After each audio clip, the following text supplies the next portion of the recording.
7, 6, 5, 4, 3, 2, 1, 0.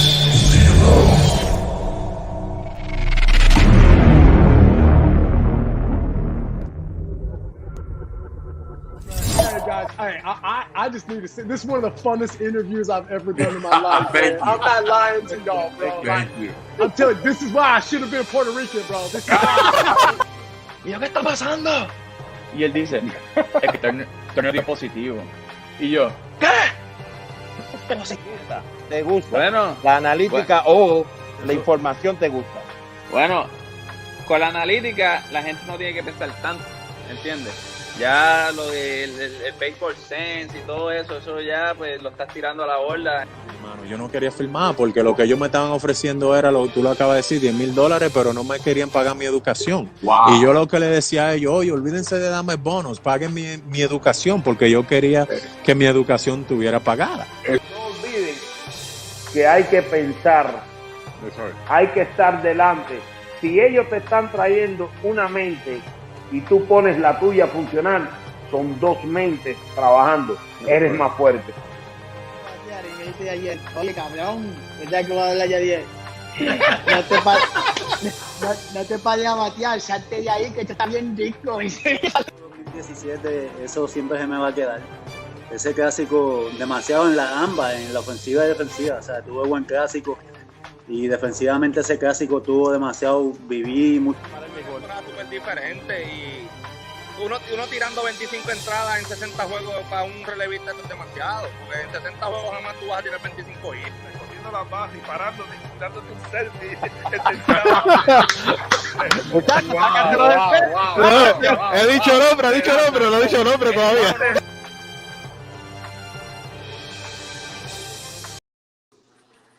Saludos mi gente y bienvenido a otro programa más de Me Gustan Los Deportes junto a Baerga y sus amigos. Este es su amigo de siempre, Arnold Palillito Santiago, dándole la bienvenida al programa de hoy. Dele share, compártalo, haga lo que usted quiera con este programa de hoy, pero tenemos un programa, ya usted sabe, bien, pero que bien bueno. Otra tremenda entrevista para ustedes. Tenemos uno de los mejores bateadores de fuerza que ha habido en el béisbol de las Grandes Ligas. Va a estar aquí con nosotros, usted ya lo sabe, si estamos aquí en vivo hoy, usted sabe que tiene una entrevista de calidad con nosotros hoy, así que le vamos a dar la bienvenida a mi partner del estudio, el ex-Grandes Ligas, Carlos Baerga. Saludos, Carlos.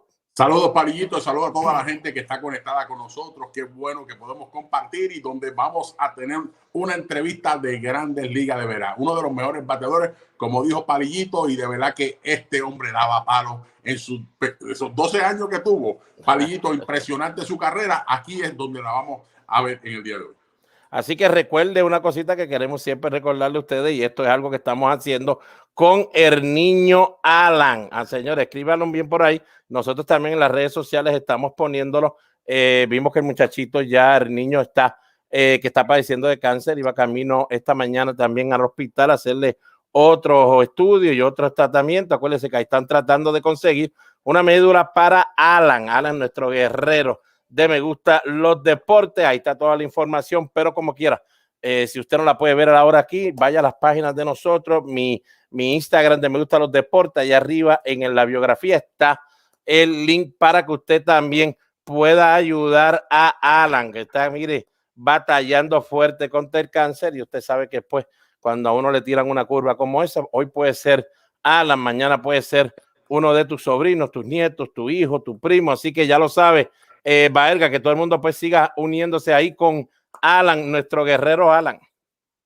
Eso es así, necesitamos de tu ayuda, ¿sabes qué? Hoy por mí, mañana por ti, y nosotros hoy tenemos que, ¿sabes qué? Sacar de nuestro tiempo, sacar de nuestro dinero para poder ayudar a este niño, ¿sabes qué? Es importante hacerlo.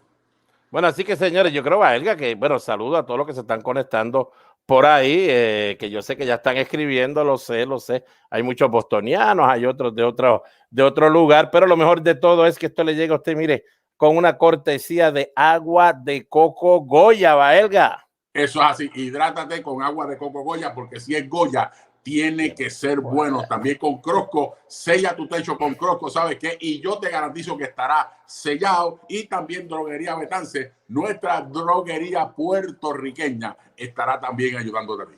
Bueno, señores, lo que tenemos aquí, mire, uno de los amigos, hermanitos, que la vida le regaló en el béisbol a nuestro Carlos Baerga. De mi parte, uno de los mejores bateadores que yo veía de fuerza cuando yo llegaba allí, sprint training con los Indios de Cleveland. Pero aquí vamos a conocer un poquito más a fondo a Albert Belle, no solamente el que usted veía en televisión, sino ver y escuchar también la vida de Albert Belle, por si acaso usted no sabe quién es Albert Belle o algo por el estilo. Aquí está un lado de nosotros. This could be it. It is. Number 50 for Belle.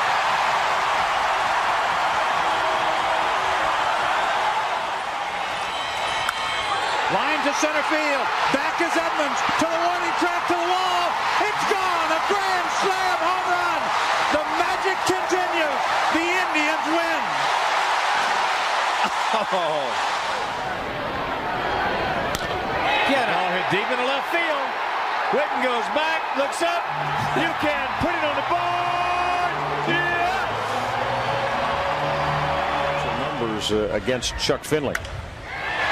This is driven to deep right. See you later. Albert Belle has just gone out of here. They get the Orioles right back in it. Here we go, amigos. We got Albert Belle with us. Bienvenido a Me Gustan Los Deportes junto a Baerga y sus amigos.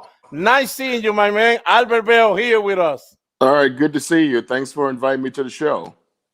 Oh my God, I have one of my best friends of baseball that God gave me the opportunity to start with him in the building with the Cleveland Indians, and I'm one of the best hitters. I never see anybody that work harder than this guy. And today we have the opportunity to learn, how everything is starting in life. And Albert, where are you born?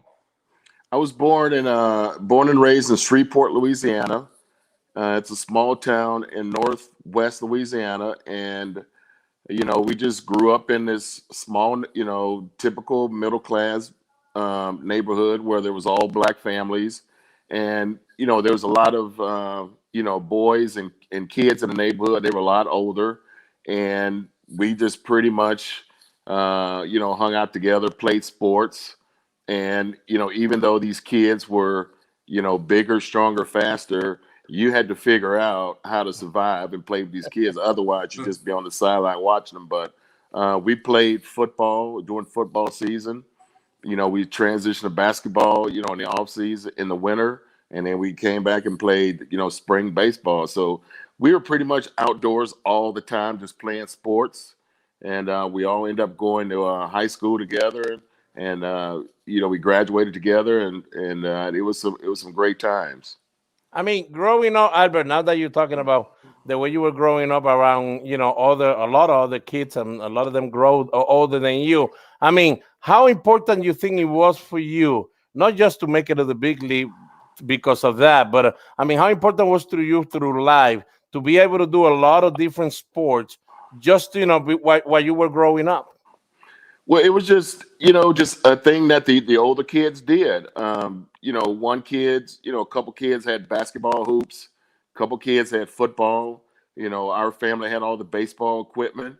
And there was a junior high school like right around the corner. We would just walk onto the field, and you could play track, you could play tennis. I mean, they had everything, and that's how things were back in the day, where you could just walk onto the school and practice and play and have fun and hang out pretty much from sun up, and then everybody had to go home once the sun set.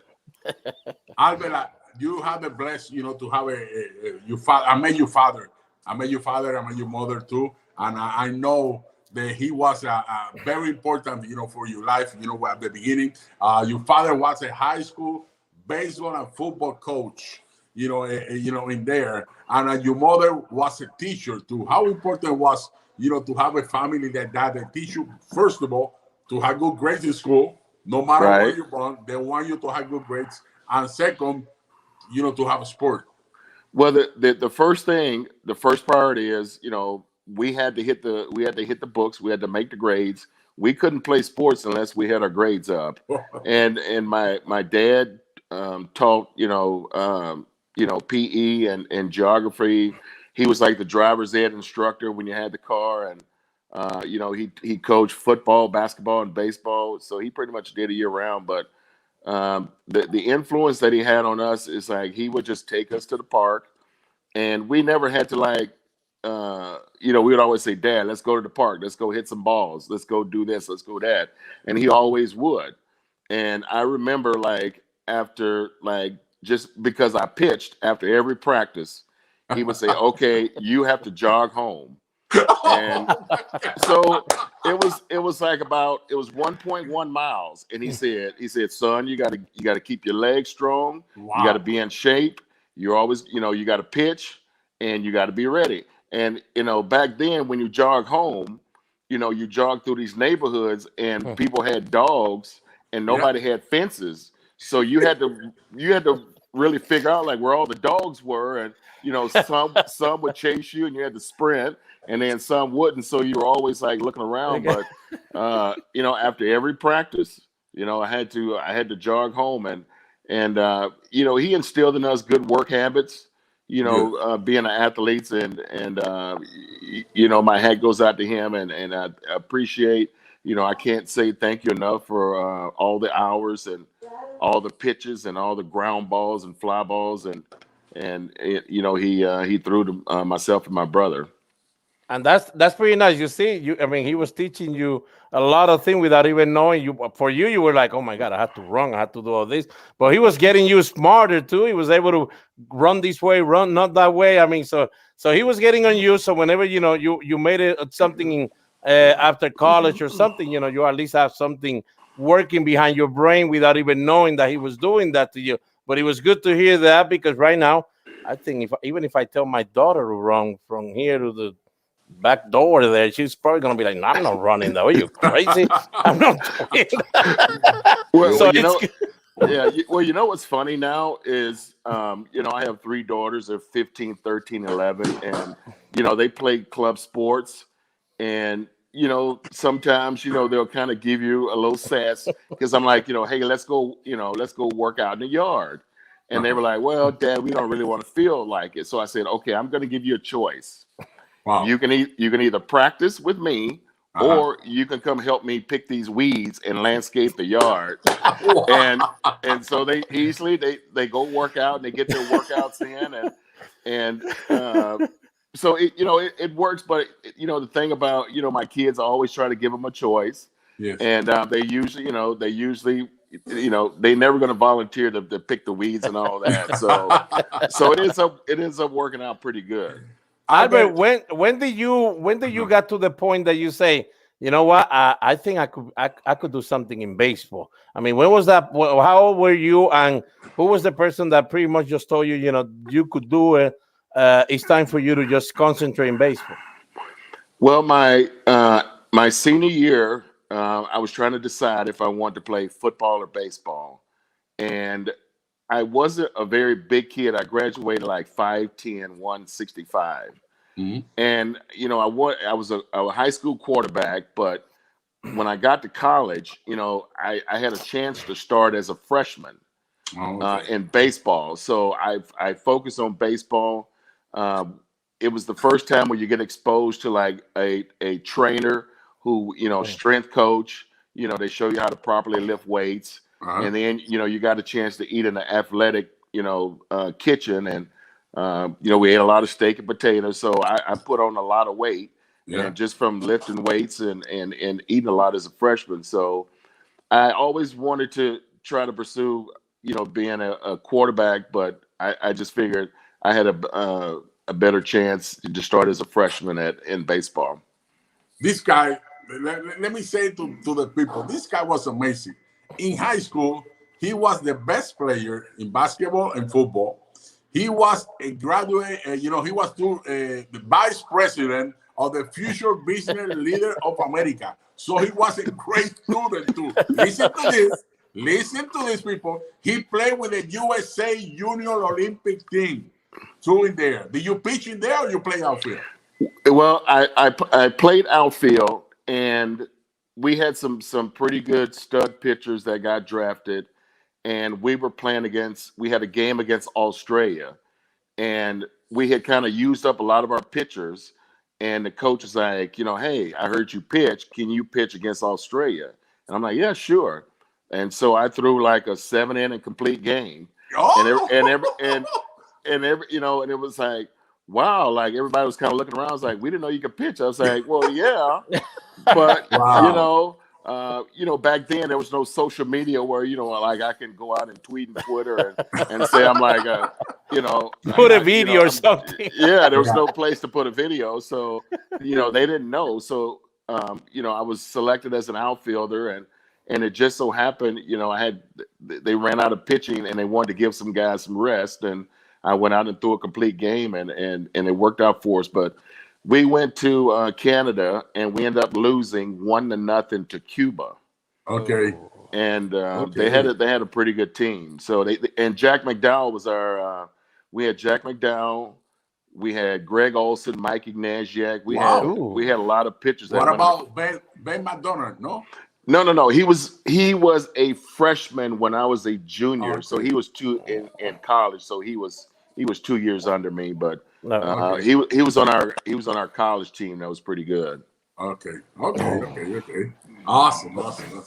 Ben McDonough. I mean, wow. You're talking about Jack McDowell. I mean, if you guys don't know who they are, man. Yeah. First of all, you're not a baseball fan though, but you need to go to Baseball Reference or YouTube or somewhere so you could see these. I mean, when do you got that call from the Indians that you were going to get drafted by them, and that you got drafted by them? Since back then it was not like now that computers and technology, you could find out right away. I mean, when did you knew that the Indians drafted you? It was probably on the weekend, and I remember I got drafted after my junior year, and I remember I was so sad after my senior year. Like I thought I should have been drafted, and I knew I wasn't ready to go pursue baseball, but it was like they had 69 rounds, and I was like, wow, like 69 rounds, and I didn't get picked. But there was a lot of other kids from Louisiana that got picked, and they were like in the late 60s, and I didn't even get then. So I kind of had a chip on my shoulder. And when I got to college, like I worked my butt off, and I get to college. And I remember we were at home for the summer, and we were outside playing, and I think I came in like to get something to eat for lunch, and my dad was like, he's like, the Indians called and they said they drafted you, and I was like, wow, that's pretty cool. I was like, okay, so we'll see how this goes, and then probably just went right back out in the neighborhood and played with the kids, and I don't even think I told them, so we just kept playing until sunset. So. It was a big deal, and it was a great honor, and when you realize that all you need is one chance, time to get drafted, and you just have to make the most of that opportunity. But you deserve it, man. You was All-American in 86, 87. You hit. Look at this, Palillito. Look at his number in college. Put it together in the years. 332 average a year. 32 doubles, 49 homers, 172 RBIs. This guy was a machine in there. So the Cleveland Indians picked him in the second round in 1987. Draft the Cleveland Indians, and then Albert, you went to. I think you spent almost a year. That's it in the minor leagues, or maybe 2 years. Probably about a year and a half. I spent a year and a half in the minor leagues. I went to Double-A. In 89, and had a sensational first half of the season.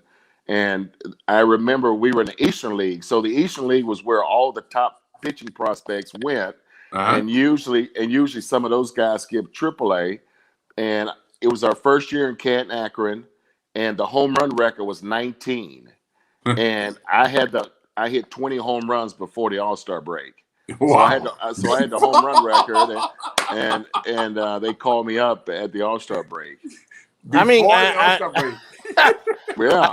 So people know. I mean, back at that time when you got drafted and you start playing in the minor league, of course the Indians were not that good. Things were, always happening in Cleveland. Fans were restless. What's going to happen? And at one point, it was pretty much just Albert Belle the only prospect that we have in the minor league. I mean, did you feel that pressure that the Indians are expecting me to be maybe the guy that is going to change the organization, or you were so young that you were just, you know, I'm just playing baseball, I don't care?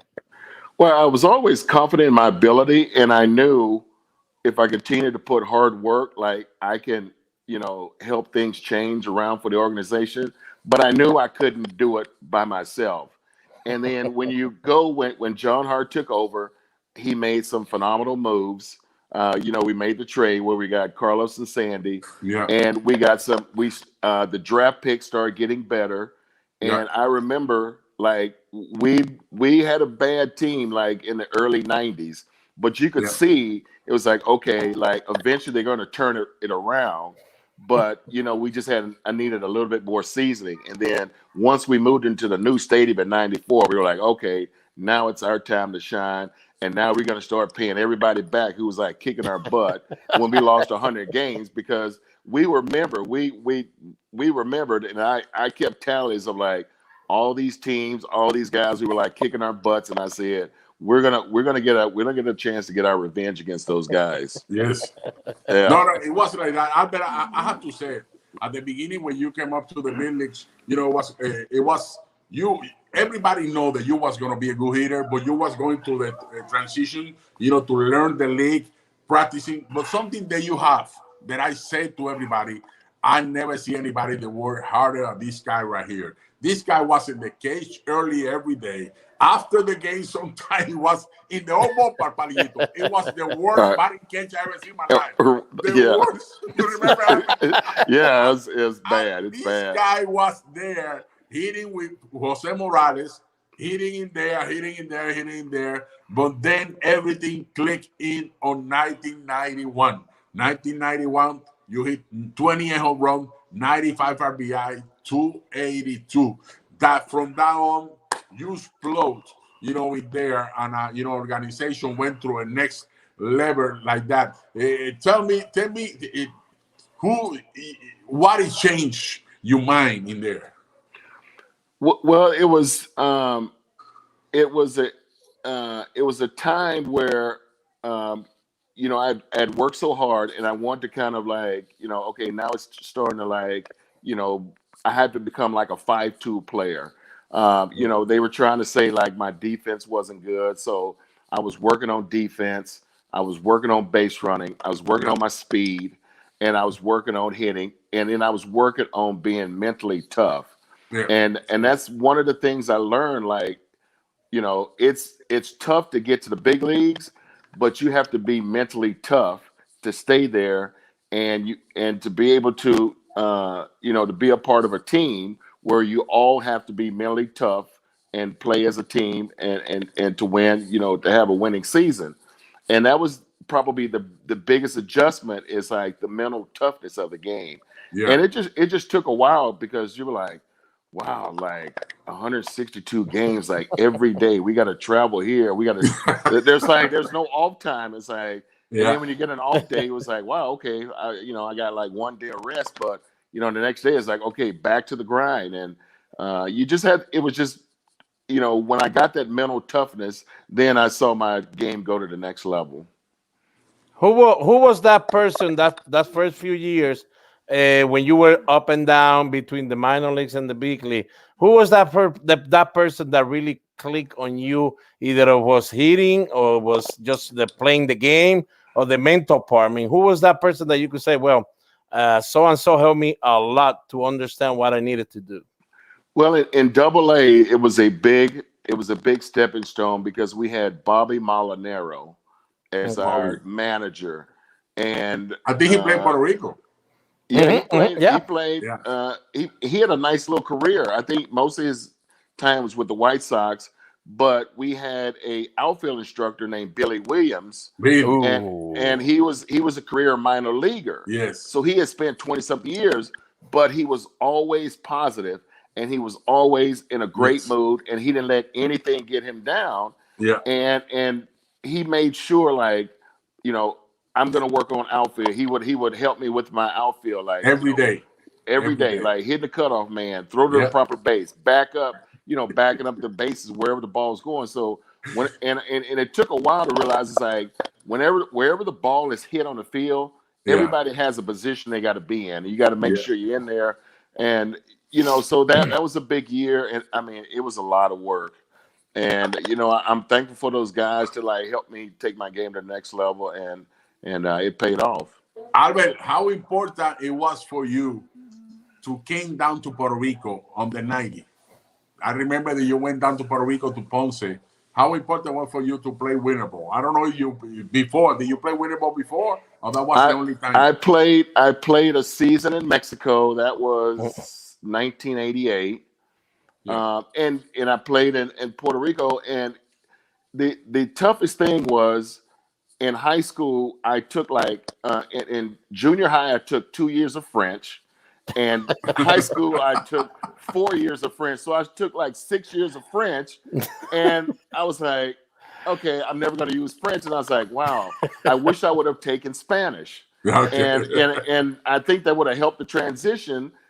Because I would have been able to speak like fluent Spanish, and so it would have helped with the transition, and to be able to speak, 2 different languages, it's a great thing. And now with my daughters, I keep telling them they're going to speak fluent Spanish by the time they graduate high school, and so and I love the school they're in because there's a big Hispanic population out here in Arizona, and they offer the Spanish classes, and they got some great Spanish teachers, and the kids love it, and they can speak the language better than I can. and that's good because when playing in Puerto Rico, at least you get the idea now. When we go to the state to play, we understand how this guy feel. He might need some help in certain things because it's true. I mean. People don't know how hard it is, Albert, when we try to make it to the state, and we have no idea what we're saying. We go to McDonald's every day just to say number 1, number 2, and we're praying that person doesn't say you want pickles on it or cheese. We have no idea what was going to happen. So that must be nice when you get to see all the Hispanic guys in the big league when you made it there. Yeah, you know what? It was. It was great. It was fun. I tried to learn the language. I can say, hey, how you doing? And, what's going on. But, I think if you speak for me, if you speak it, you have to speak it really, really slow. And I can pick up on what you're going to say. But, the language is very fast. And it's just like I'm speaking English, you're speaking Spanish. So it's hard for me to pick up on it. But I wish I would have taken those 6 years of Spanish instead of French. Albert, 1993, you have a monster year, and you made your first All-Star game. 1993, you made your first All-Star game, and if I remember, I don't know if you was with the home run contest that year. You was there. Oh my God, Palillito, you find that one. You said, yeah. You was in the home run contest. No, this was in Camden Yards. And I wasn't in that one. I think I was in the next one in '94. Okay. And I remember it was so exciting. And the great thing about that All-Star game is you saw so many old time players, the Bob Gibsons, the Lou Brocks, Sandy Alomar Sr., from all these different places, and you got a chance to hang out with them and talk to them and exchange stories, and then at the time it wasn't interleague, so we never really saw the National League guys that much, so you got a chance to meet with those guys, get autographs from them.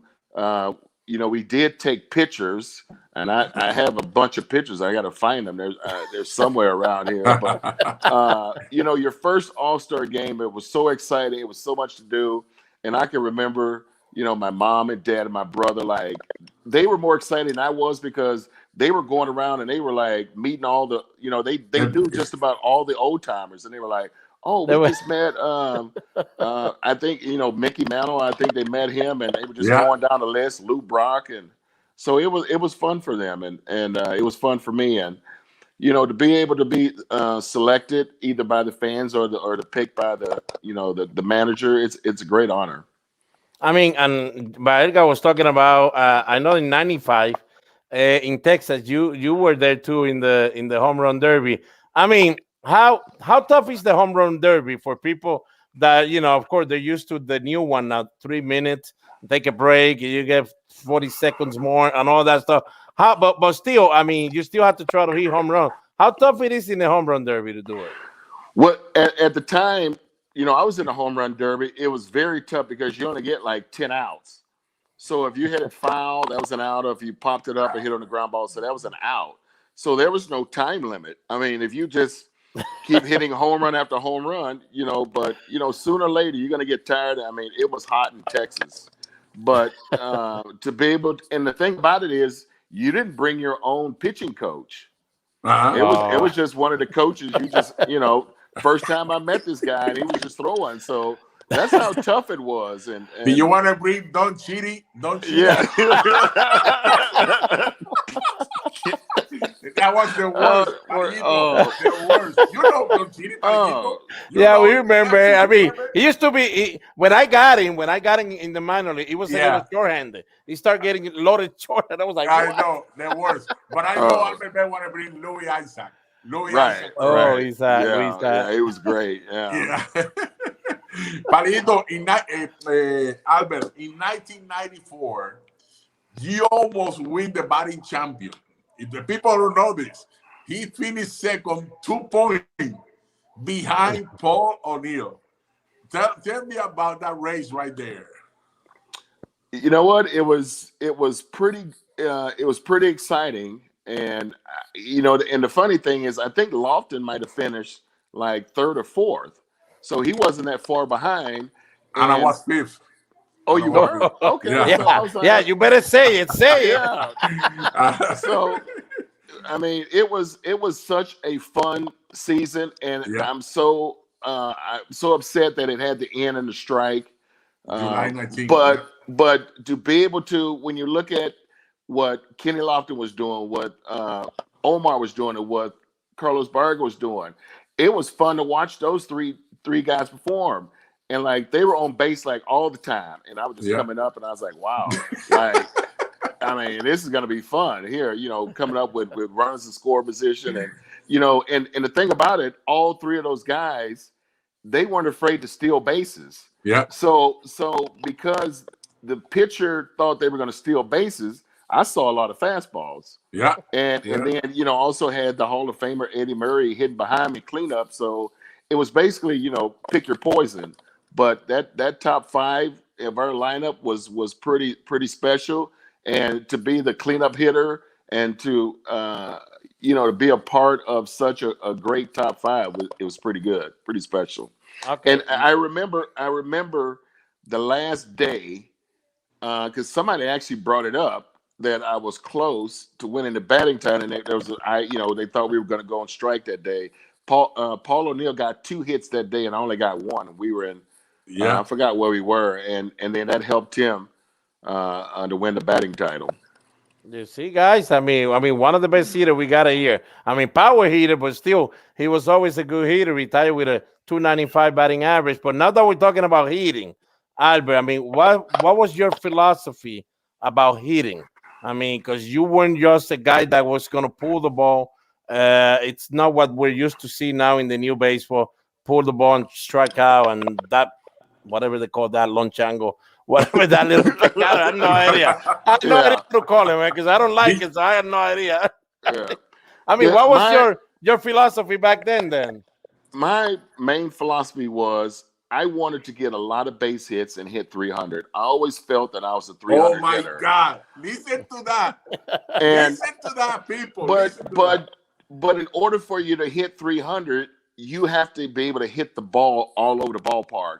And the one thing that I took pride in is like you couldn't play a shift on me. You couldn't pitch me inside and play me to pull because I would have hit the ball out the park, and if you played me away, I would hit the ball off the right center fence. So that was the one thing I like is I wasn't afraid to hit the ball anywhere.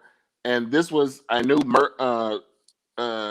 Avery was going to throw me an outside pitch, and I just took it the other way. And I wasn't afraid to whether that ball would have been a single or a double off the wall. And I just, because I'm big and strong, that the ball actually went out. So I didn't have a problem going the other way. And you know what? And to look back on that, and the one thing I really appreciated, I watched Baerga get 200 hits.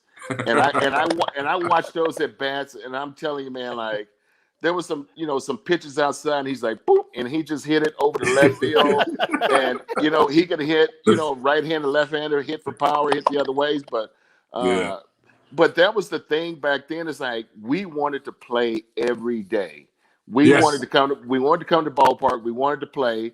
We didn't even know what a oblique strain was and a calf contusion and all that. And I'm like, because I asked some of the, some former baseball players, and I was like, did anybody ever hurt their side oblique when we were playing? And because I know nobody hurt a calf muscle. I know that for a fact. And I was just like, wow, there's just all these new injuries. I said, man, this is crazy. I say, man, I want to go out. I want to play. And that was the thing, I loved about Baerga and the guys on our team is like we wanted to play every day. We didn't care whether we were getting beat. Yes, it wasn't a good feeling when you were losing 100 games, but we knew that wasn't going to happen for long. Albert, let me tell the people what you're saying. This guy right here from 1991 through 2000, 10 years, he hit average 37 homers, 120 RBIs. Listen what he say at the beginning. I want to get base hits. I want to bring RBIs. That was his mind. I want to hit 300. Look at the mind that he has right here. And right now, Albert, let me tell you something. Right now, there's, how many teams? 1, 2, 3, 6 teams right now in first place. Of the 16 in first place, there's just one team. They have a player hitting 300. There's all the guys hitting under 230. Under 230. The only team that have people hitting 300 is the Boston Red Sox. The Boston Red Sox are the only team in first place having guys to hit it 300. It's amazing. That's why baseball, I don't understand what's going on. Look at what you say at the beginning. Eddie Mury said the same thing. Barry Larkin said the same thing the other day. Every good hitter say it was a prize for me to hit 300, to get RBIs. That was my main thing in there. And when I watched the strikeout, because Palillito always watch that of players, he always watched that. And I say, look, on your 12 years, you got just 2 times they went over 100 a strikeout. So you don't strike out that much. For a power hitter, you don't strike out that much. That's amazing. Juan Gonzalez either. Juan Gonzalez one time went over 100. How special was that to bring RBIs? That was a big thing for you? Yeah, driving in runs because, in order for you to win games, you have to get hits and you have to put together hits and you have to score runs. And the thing about like our pitching staff, when they saw, they were like, wow, like these guys are going to score a bunch of runs. So it makes them relax and they can go out and they can enjoy pitching. Where it's like, say for like Jacob DeGrom, they're talking about his run support. So he's probably pitching it tight because he may only get 1 run. But in our situation, like our pitchers knew like, wow, I got 3 runs in the first or second inning. Okay, wow, I can relax now. I can, work on things and play, pitch these guys and not try to strike them out and let them hit the ball on the ground ball, double play. And, it wasn't a big deal about the pitch count, but guys would go 6 or 7 innings. They were always doing like quality starts and they were well below 100 pitches in 6 or 7 innings. Okay, now that you guys are here, because Baerga too is here. So, I mean, for you, Albert, the 1995 team, you could rank it in the top 3 of all time? Because, I mean, for me, I think it's one of the best team ever assembled and one of the best lineup ever assembled. But, of course, they always remember they didn't win the World Series. The Braves won the World Series. Well, rave and the umpires with the Right. strikes and all that. Yeah.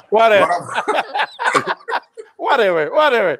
But, you know, they always go, oh, 98 Yankees. And, of course, the one in the 60s and all that. But I think for the last 50 years, I think I had to rank the 1995 Cleveland Indian lineup in the top 3.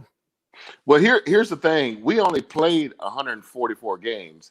So when you look at the 98 Yankees, they won a bunch of games and had a great team. I think there was a Seattle Mariners team that ended up winning. Yeah, 2001. Yeah, 100 some games. 16. So 116. So they had, some pretty good hitters.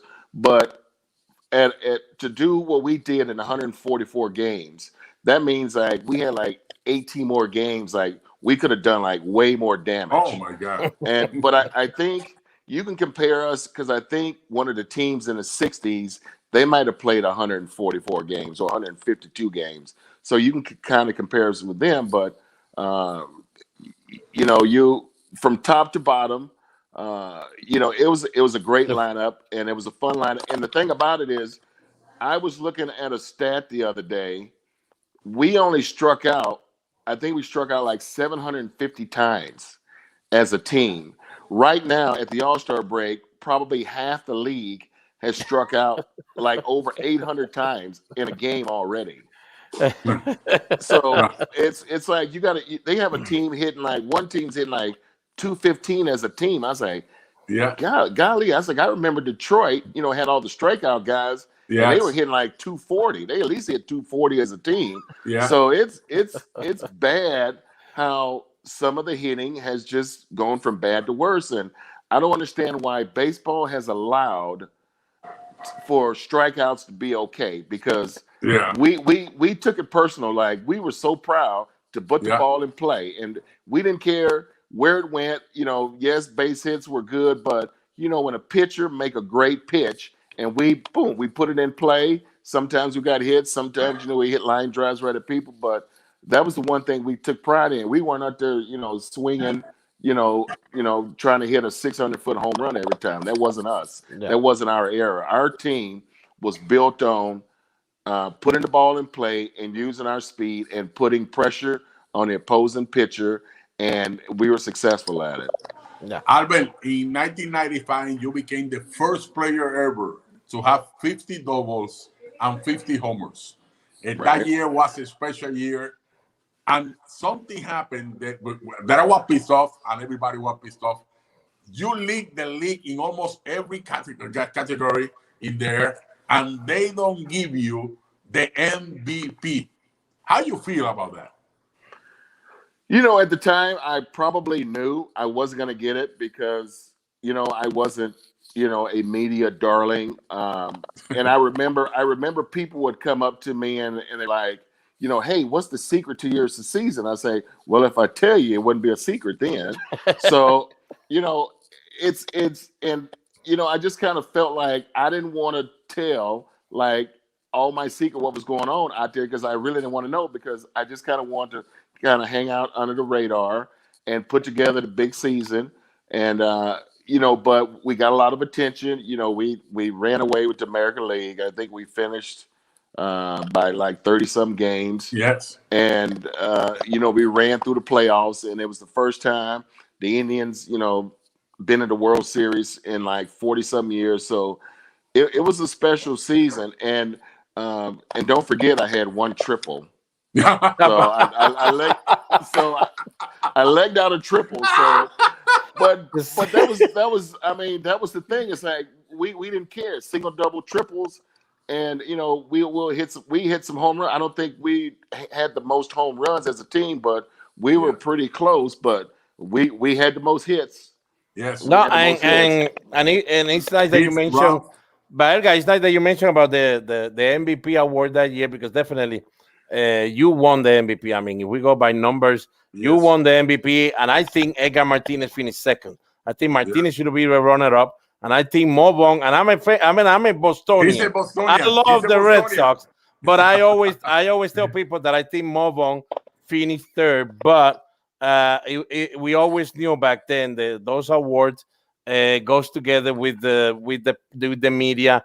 if you have problem with the media by not talking to them or whatever, we knew that could happen. I remember Jim Rice always telling me about it when he was playing with the Reds, so he always had that trouble too with the media. But he said, he just, sometimes they do ask stupid questions and stupid things, and I answer if I wanted to, because you playing a game. You just want to play the game, enjoy what you're doing, and not everybody could just get a phone, a microphone, and start talking to that easy. It's not that easy. Right. So it's good that we do the interview, Baerga, because everybody could see now Albert Belle. I'm gonna tell you one thing, guys. Whoever is watching this, or whenever you guys watch it again, this guy here, when he was in spring training, ready to play the game, and we get called up to go play with them in case they need some backups or something. His face alone, it would scare the crap out of everybody. I was like, I'm not talking. I remember Sandy and even Baerga. You could talk. No, I could look at your face, look at Eddie Murray, and they win. I was like, no, I'm not talking to nobody. Was that something that you brought as a an individual when you played the game? You wanted to look that way, or it was just your preparation was part of that? Well, here's the thing: when I got first called up to the big leagues, like they I remember Joe Carter was leading the parade where they haze you and they give you a hard time, and it was all fun and play. And we just wanted to bust the chops of these new guys that come over. So, we would look mean and pretend like we're mean and stuff and kind of, give you a hard time. But it was all fun and games. And we just wanted to keep the new guys on their toes. Like, hey, it's a different world up here. We're going to keep you on your toes. You have to kind of listen to us and do what we tell you, and you'll be fine. You know what? This guy was a special player, and I always gonna say to everybody, this guy became the first player to make more than $10 million. Palillito. He was the first one. He was the first one to do that. But this guy was special. Look at how special he is. He was the fourth player to do this, to have 8 years, over 30 homers, 100 RBIs. You know who was the first one? Babe Ruth, Jimmy Fox, and Lou Gehrig. Then was Albert Belle, and years later was Albert Pujols, Rafael Palmeiro, Manny Ramirez, and Alex Rodriguez. Listen what I say. This guy was a special guy, and this guy showed up to the ballpark to play every day. To have fun every day, hitting the ball, practicing. He don't care about the media. He don't even care about to get awards. He and Manny Ramirez are the only two players that they don't like to pick up awards. He said the bad boys, get the award for me. Get it. Don't get it. They don't like awards. They like to play the game. So the media never understand why Albert Belle don't want to touch you. Yeah, Manny's crazy. Is Manny still trying to play in Taiwan somewhere? He'll try to play anywhere, man. Oh, he is? Oh, he's in Puerto Rico. Okay. Oh, man. We had some characters on that team. There were some fun guys. And I remember, you mentioned Winfield, and I just remember laughing so hard. He was telling us about the Yankees and the Steinbrenner stories and how crazy it was in New York. And so it was, him and Eddie Murray, they had some great stories, because he was over there with Earl Weaver, who was a great manager. And so it was fun. We had the Dennis Martinez and the Hershiser. So remember, we always call Hershiser Lasorda, Tommy Lasorda Jr. and stuff. So Albert, I tell Mayito, and I say everybody here, you remember how many times John Morris send my hard girl back to the bench when he go to the mound and say, get out of here. I don't leave you right now. How many times he did that? Oh man, Jack Morris was a character, man. I'm telling you, man, we had some fun guys on that team. Awesome. It was great times, great stories. But those are, you know how now, Albert, everything is analytics, sabermetric, and all this stuff. But that's one thing that if you don't have it as a team, you're gonna have trouble. For you to go all the way to the World Series, doesn't have to win it, but at least to go far in the playoff, you do need character, guys. in your team, and the computer is not going to tell you that. I mean, right. I remember we had here Geraldo Parra, and he was telling us when he got traded to the Nationals, he said, man, these guys didn't even know how to win. They didn't even know how to act when they lose. They had no idea. All of a sudden, he did something with the baby shark, and the whole thing started. The whole stadium went off, and people in the media thought, Geraldo Parra, probably an all-star player. No, he was just a pinch hitter guy. But he was a character that brought the fans into the game. So, I mean, how special is right now to make sure that baseball doesn't lose that in teams? Because we do need characters, guy. And to be able to have those, Albert, we're going to need the 32, 33-year-old veteran for them to be in the game. Well, what I don't understand is, like, if you look at the Minnesota Twins, they had Paul Molitor managing the team, and they were doing phenomenal. And I remember robbing you out when he was in Arizona.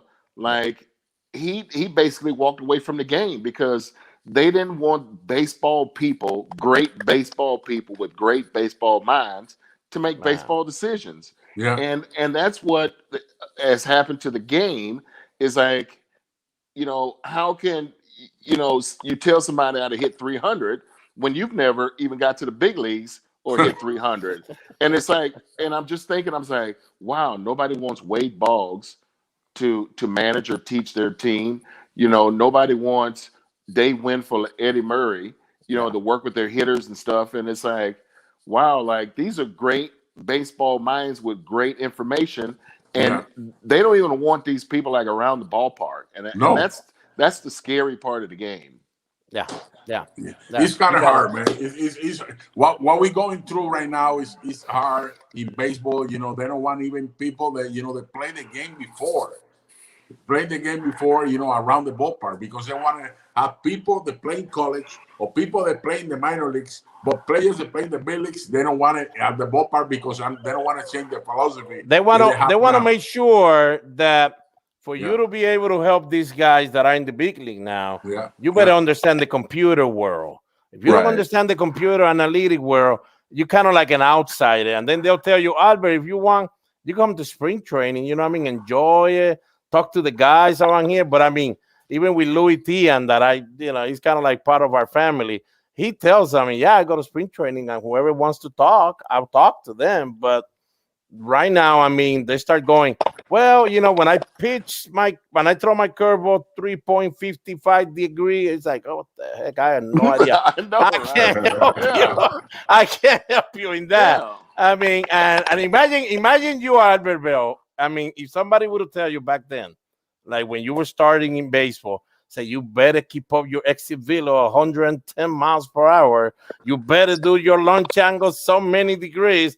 I think that I don't know. I think it's too much, and they're doing it to kids right now. To kids. Yeah, it's scary how. I think the game will come back and change. I mean, I noticed. The last couple of years, Dusty Baker's come back to manage. Look what he's done with the Astros. Tony La Russa, now is managing the White Sox. So I think it will slowly, the baseball minds, we're old school, considered old school now. I think we will slowly come back into the game. And I think fans are going to get tired of like, wow, like, and I was watching the Cubs and the Cardinals, and Javier Baez came up. He already has 125 strikeouts. Yeah. And I was like, wow. I was like, and he hasn't made an adjustment. I was like, somebody needs to tell him, like, are you proud to be hitting like 220? Because I wouldn't be. I mean, with 125 strikeouts, and I would love to be a pitcher facing him. You don't have to throw him a strike and say, this guy doesn't walk. No. But they're happy he has 21 homers and 61 ribbies. And I'm like, okay, and look what place the Cardinals or the Cubs are in. They're getting killed. I know. No, and it's good that Albert mentioned Dusty Baker. Yes. But we had talked about it here because I really think Albert, he was dealt a bad hand. But of course, he's Dusty Baker. He knew what the heck to do. I mean, he knows the game better than anybody else. And I think they were like, what happened in Houston, we cannot bring somebody that just know computer. we're going to have to bring an old-fashioned guy to deal with the media. But they really didn't know that he was going to gel so well with the whole freaking team. And now everybody is like putting their eyes on Dusty Baker because the Astros, I mean, I'm pretty sure they would like to have a young guy that they could tell him what to do, send them 3 lineups. This is, you know, you play one of these guys. But I mean, Dusty Baker, you can't move him out of there now. I know. Right. No, he's No, you really can't. good. And here's the thing about Houston and Michael Brantley is like leading the league in hitting, and like nobody's saying anything. They're so worried about, they're saying like Ohtani's the MVP, and I was like, well, based on what? Where's his team? He got hot, so his team got out of the cellar, and they might eventually finish at like 500. So how is he the most valuable player when Brantley's leading the league in hitting and his team's going to win, probably going to win 100 games? Yeah. So, Albert, I got a question. I got a question. Who you like to watch? I know you watch the game. Albert is a fanatic. He loves baseball. Who you like to watch? The best 2 hitters that you see right now in baseball? Wow. I like watching Michael Brantley hit. Yeah. And it's funny because like I know what's going to be his approach because he understands what the pitcher's trying to do. He's understand what's the scoreboard saying. Yeah. What inning are we in? Are there runners on base? Runners not on base. And he comes from he's a baseball family, so he has a great baseball mind. And I think that's trickled down on that team, and they're kind of they want to prove that they were not a fluke, with the scandal and everything, and they want to go out and play and prove everybody wrong. And another interesting story is what I'm trying to figure out is like I don't know if y'all have been watching San Francisco, but they are leading the league in home runs. I know. That's amazing. I was going to say that like, to you, Palillito. I was going to say that to you. I see that today. I say, what? I can't believe it. Yeah. They are kicking the Dodgers' butt. I know the Dodgers probably like a couple games behind, but it just feels like San Francisco has like a 12-game lead over the Dodgers, and I'm like, they don't have a lot of home run hitters, but they're leading the league, and it comes down to because they used to have a bad team batting average, but now they're putting the ball in play, and they're hitting home runs. And not only just hitting solos, but they're hitting 2- and 3-run homers, and that's how and they got a pretty decent pitching staff. They got a lot of guys, having some great seasons. But that's what it takes to win. Is those pitchers know it's like I'm going to get run support. And Albert. Right now, there's 2 things that baseball hate the most right now. And when I say baseball, is the new baseball, analytic and cybernetic. Because we all know every team has like 45 guys that only do everything analytic and all that. Yeah. The San Francisco Giants is driving baseball crazy because they're the older team. They're pretty much average 30, 32 years old. So the veteran guys are doing it there in San Francisco. They don't like that, of course. And the second one is, when they start doing this, the umpire checking the pitcher with the pointer and all that, they thought that the spin rate was something done because analytic was involved. Analytic was telling them how to pitch. Computers were saying do it like this, so you get more rotation on the ball. All of a sudden, everything went down. Spin rate went down. The strikeouts went down. Walks went up. So those 2 things, the Giants and the pointer, is driving baseball crazy, and I don't know what to say. But before you go, I would like you to tell the fans how you were feeling in this last at bat that you had in the big league, that it would turn out to be a home run. Were you 100% healthy, or how bad it was? I wasn't 100% healthy. I came back. I got activated off the disabled list, and the last 6 games. I think we played. I know we played the Yankees. I can't remember who we played before the Yankees. It was 6 games, and I had like 97 RBIs, and wasn't even really like playing well and got 6 RBIs in 6 games. So to get another 100 RBIs, I was, not feeling good because I didn't get the 30 homers, but, I spent a lot of time on the disabled list. But I'm going to go, and that was Denny Nagel, right, who was pitching. Yeah. And they had picked him up. So here's how the approach went. So I had never faced Denny Nagel. I had never seen him because he spent most of his time, I think, with the Reds and the Rockies. Mm-hmm. So first pitch, I was going to take because I was like, okay, I don't know where his release point is. He throws a fastball right down the middle. I was like, okay, all right, I got it stored away. He rears back. He throws the same pitch. Boom, there it goes, home run. And I was like, yeah, that's how you hit. That's the approach. Because I can't go up there and swing at the first pitch when I don't know where his release point is. Oh my God! Thank you, Albert. Thank you that you talk about this. Listen, people, listen what he's saying. Let me say in Spanish. Ustedes están escuchando. Ahora mismo está hablando un veterano bateador. Él no conocía el pitcher. ¿Cómo yo puedo ir a swingar el primer picheo si no he visto cómo la bola rompe ni nada? Y él dijo, tengo que coger un picheo para mirarlo porque es la primera vez que me lo voy a enfrentar. That's what we're talking about.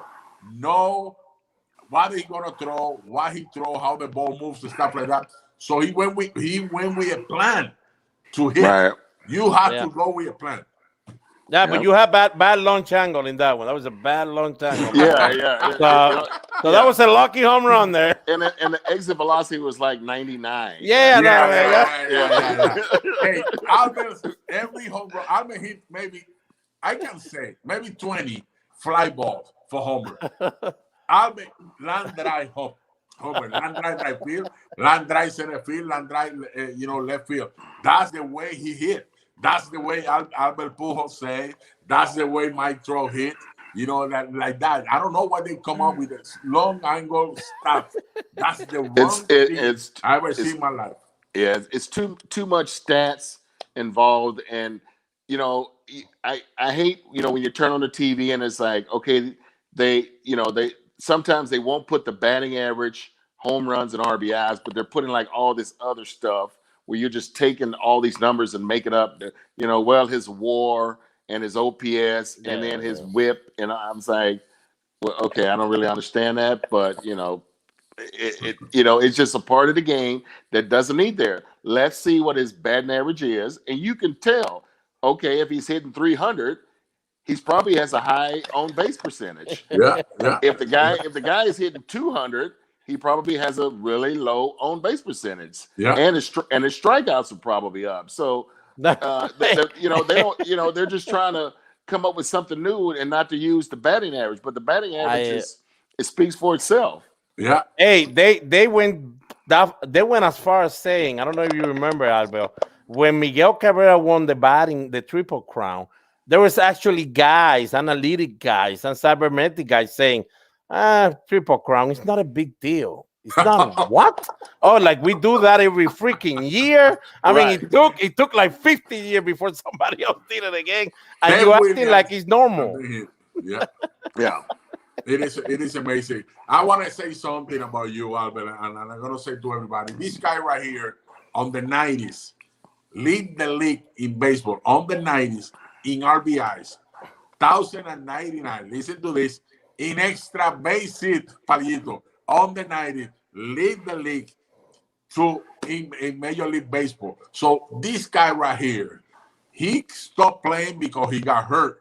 He lost 3 years of his contract, I think 3 or 4 years of his contract because he have a replacement hip, stuff like that. So he don't play, anymore in his career. But I believe for myself, this guy needs to be in the Hall of Fame. And I'm gonna see him in the Hall of Fame.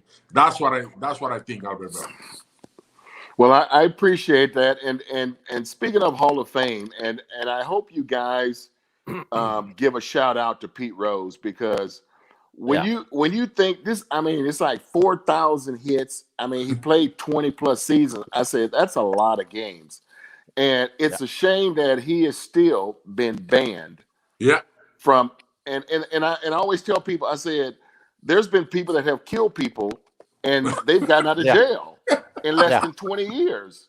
And you're still banning this guy for gambling. Yes, we understand it was bad for the game, it's bad for baseball. Yeah. But can we forgive this guy? Can we let this guy have his day of glory, and where he can, hold his head up hold his head up high, go to the Hall of Fame ceremony and be where he's supposed to be, because 4,000 hits. I mean, we don't need to say anything else. That speaks for itself. We don't have to look at, his OPS. We don't have to look at all these other stats. We know. No, he 4,000 belongs hits. there. Yeah, he was a winner. He belongs there, and you know how it is, Albert and Baerga. I mean, it's funny how most of the time when something happens, Major League goes, we're not the Hall of Fame. We don't deal with the Hall of Fame. They do it their thing. That they follow their own rule. But then when something is going on, the Hall of Fame will say, well, baseball doesn't want him there.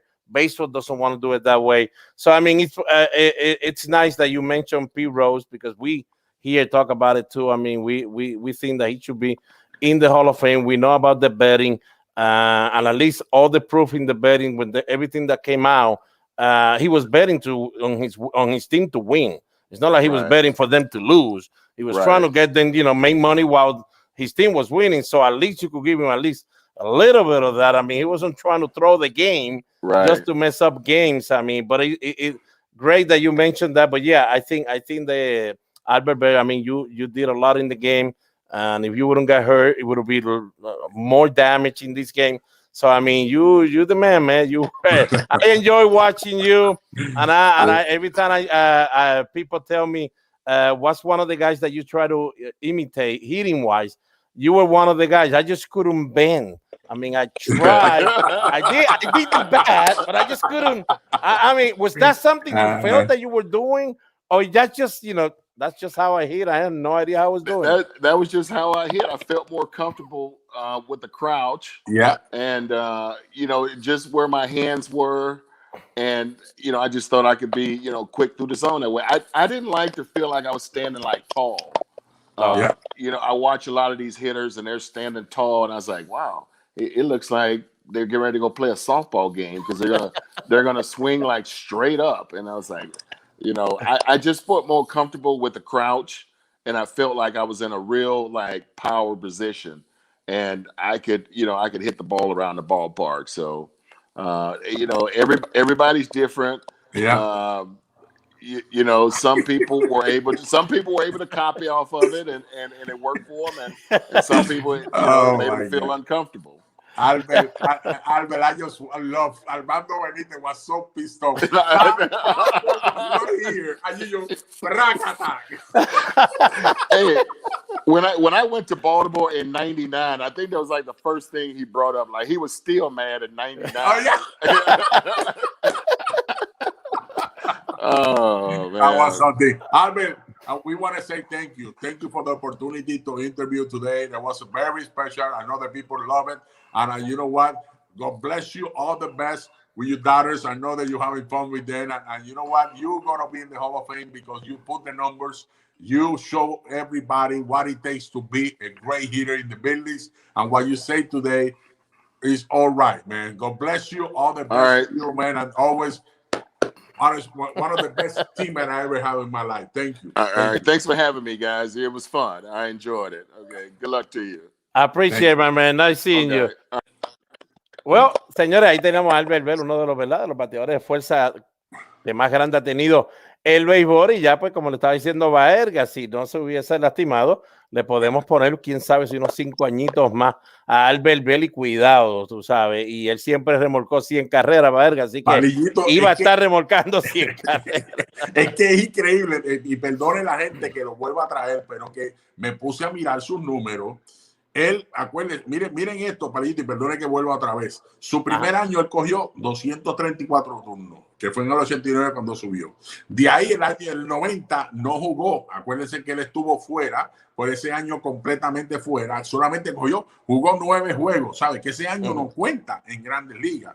Quiere decir que cuando usted cuenta completamente, él lo que tuvo fueron 11 años.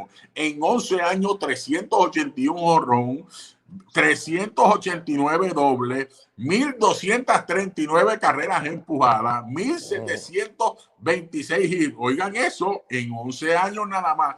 Esto fue lo que hizo este hombre. Y en todos los años, menos el primero, empujó más de 100 carreras. Y ahí está. No, de verdad que era de los individuos que ya tú podías poner, mira, va a remolcar 100 carreras, debe pegar 30 y pico cuadrangulares sin ningún problema. Y ese último año, por eso le hicimos, ¿verdad?, la pregunta de cómo él se sentía, porque se ve claro cuando él está corriendo que no se ve bien. El swing es uno compacto y rápido, el que le hace a Danny Nagel, pero en sí se ve que en la cadera ya él no la puede girar por completo. Pero Baerga, un equipo malo, si no me acuerdo, o si no me equivoco, yo creo que Baltimore ese año perdió 88, 89 juegos. O sea, que no fue un equipo bueno, y él como quiera, en 140, 141 partidos, él remorcó sobre 100 carreras, señores, en un equipo que lo único que existía, podemos decir, es Carl Ripken y él, porque no había más nada.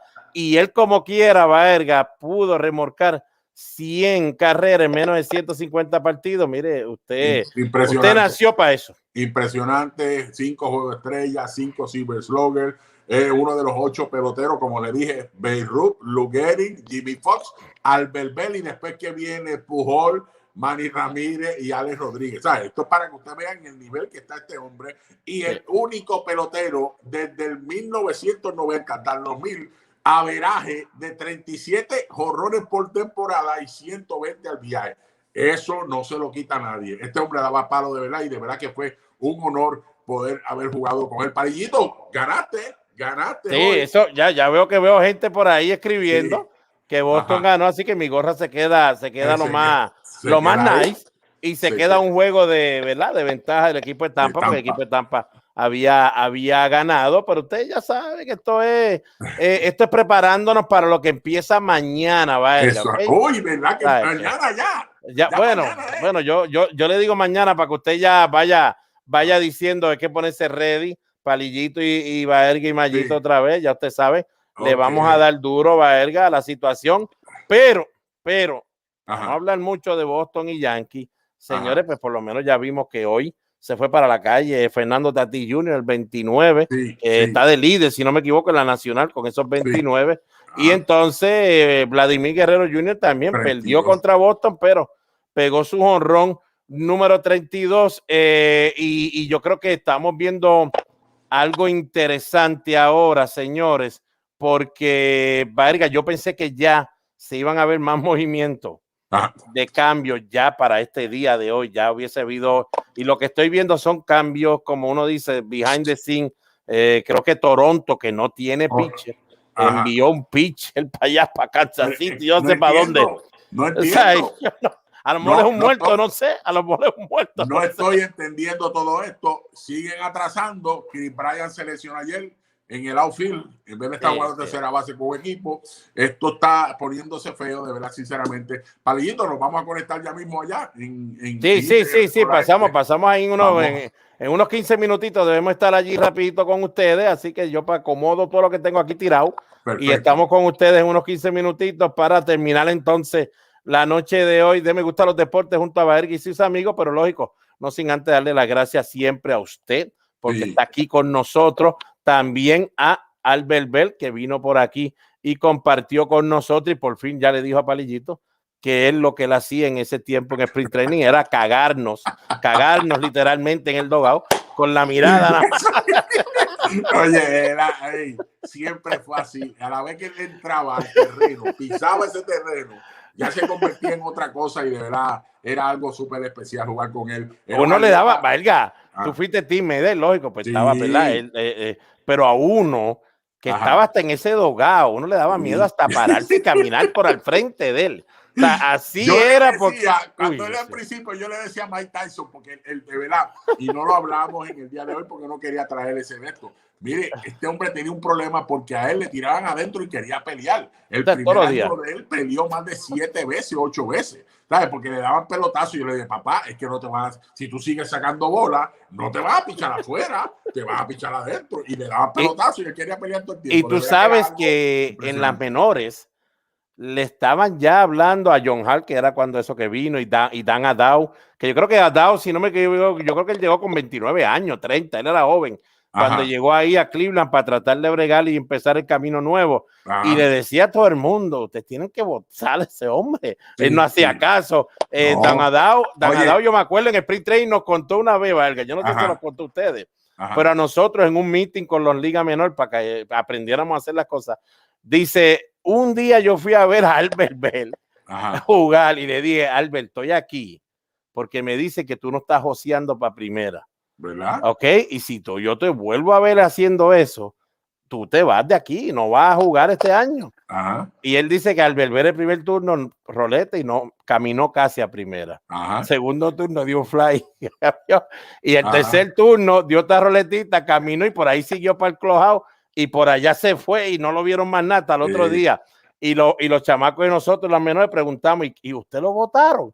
Y él dice, no, porque era la única estrella que teníamos en la Oye, que era un peloterazo increíble. Mire, las multas de Albert Belle, sin mentirle, acuérdate que al principio tú no ganas mucho dinero, tú no estás ganando nada. Ese era de $10,000, de 15,000. Parques que jugábamos afuera, rompía los inodoros con batazos. Bueno, eso era un desastre, sinceramente, lo que hacía Albert, pero qué peloterazo se convirtió y de verdad que fue una estrella en nuestra Grandes Ligas. Palillito, tenemos que hablar ahorita un tema importante y tenemos que chequear porque parece que Yermín Mercedes se retiró. Eso es lo que están diciendo por ahí. Vamos a chequear ahorita en Instagram de Me Gustan Los Deportes. Vamos a chequear y vamos a estar hablando sobre esta situación. Yo no puedo creerlo. Bueno, se retira por tiempo indefinido, supuestamente. Dice Jeremy Mercedes, así que estaremos hablando de eso. Yo sé que hoy por la tarde, yo creo que fue que me mandaste la foto de que estaban hablando de que, porque él subió una foto que se decía el retiro. Pero yo creo, Baerga, que yo creo que o tienen que, ¿verdad? Tienen que estudiar bien esta situación. A lo mejor puede ser que tenga algún problema que esté viviendo mental, porque esto está pasando mucho.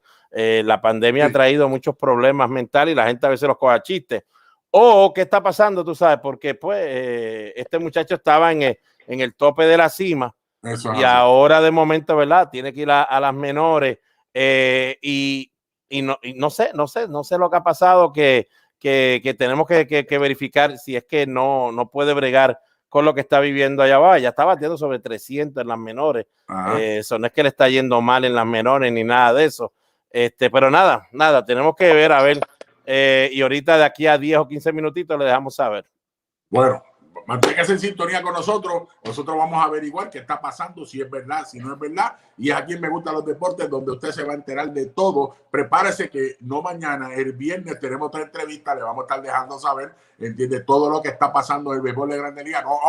Aunque mañana tenemos una sorpresa. No voy a decir nombre. Tenemos una sorpresita que ya confirmó. Bueno, vamos a ver. Bueno, ya lo saben, señora. Así que buenas noches a todos. Gracias, Baerga. Nos vemos ahorita y que, mire, Dios los bendiga a todos.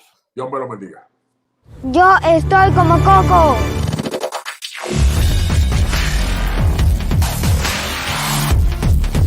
¿Y tú estás como Coco? Hidrátate naturalmente con agua de coco Goya. Si es Goya, tiene que ser bueno.